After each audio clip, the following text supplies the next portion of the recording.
We have with us Jeevan Williams, Managing Director of Catalina Country Club. Good morning and welcome to the morning show. Good morning. Jeevan, what is the concept behind Catalina Country Club?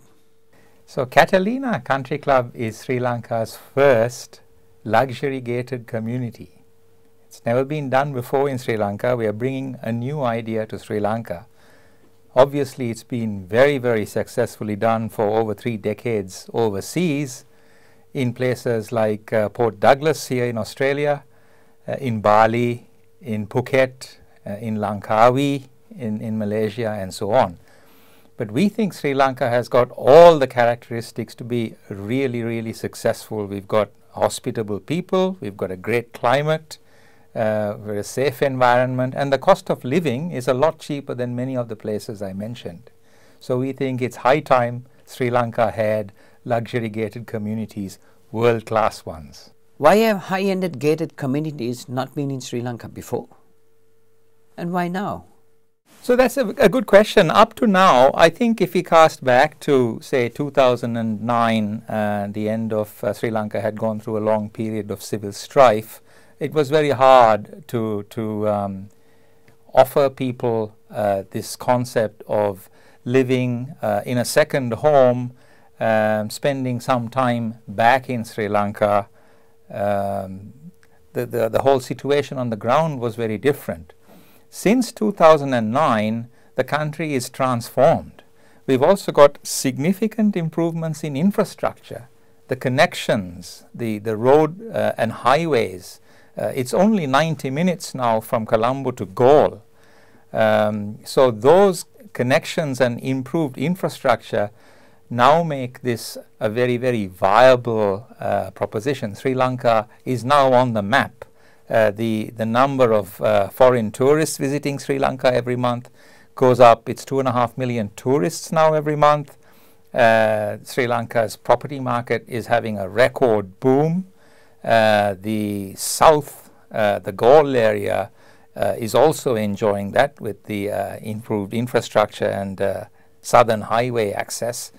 In the last budget, for example, the government has further liberalized foreigners, that is non-Sri Lankans, ability to own property. What was previously a restriction on apartments from the 4th floor and above now has been lifted. Of course, there are other ways that foreigners can access property, either through 99-year leaseholds, which are extended in perpetuity, so it's virtually a freehold. The other structure that has been used for over 20 years now, even throughout the war and so forth, has been to buy land through a locally incorporated company, and that also has certain tax advantages. So it's a good time to be looking at the property market. Having said that, there are some concerns in certain segments of the market that maybe there's too much now, too much supply coming on, and in particular I'm talking about high-end Colombo apartment property. Even the Central Bank of Sri Lanka in recent months has been starting to ring alarm bells about what they think is maybe oversupply. Jeevan, tell me now, with these high-end gated communities, who is behind Catalina? Sri Lanka has got some very successful business women and businessmen who have long established very successful leisure and hospitality businesses and also wellness and health businesses. Some of those leading business people are key investors in Catalina. Alongside them, we've got some international investors who've had a long association with Sri Lanka, establishing things like offshoring and outsourcing businesses in Sri Lanka. The common feature, I guess, among them is that we all passionately believe that Sri Lanka can be an outstanding destination for residential luxury gated communities, and we think it's time to invest in Sri Lanka to make that happen. What is the outlook for the high-end property market in Sri Lanka, Jeevan?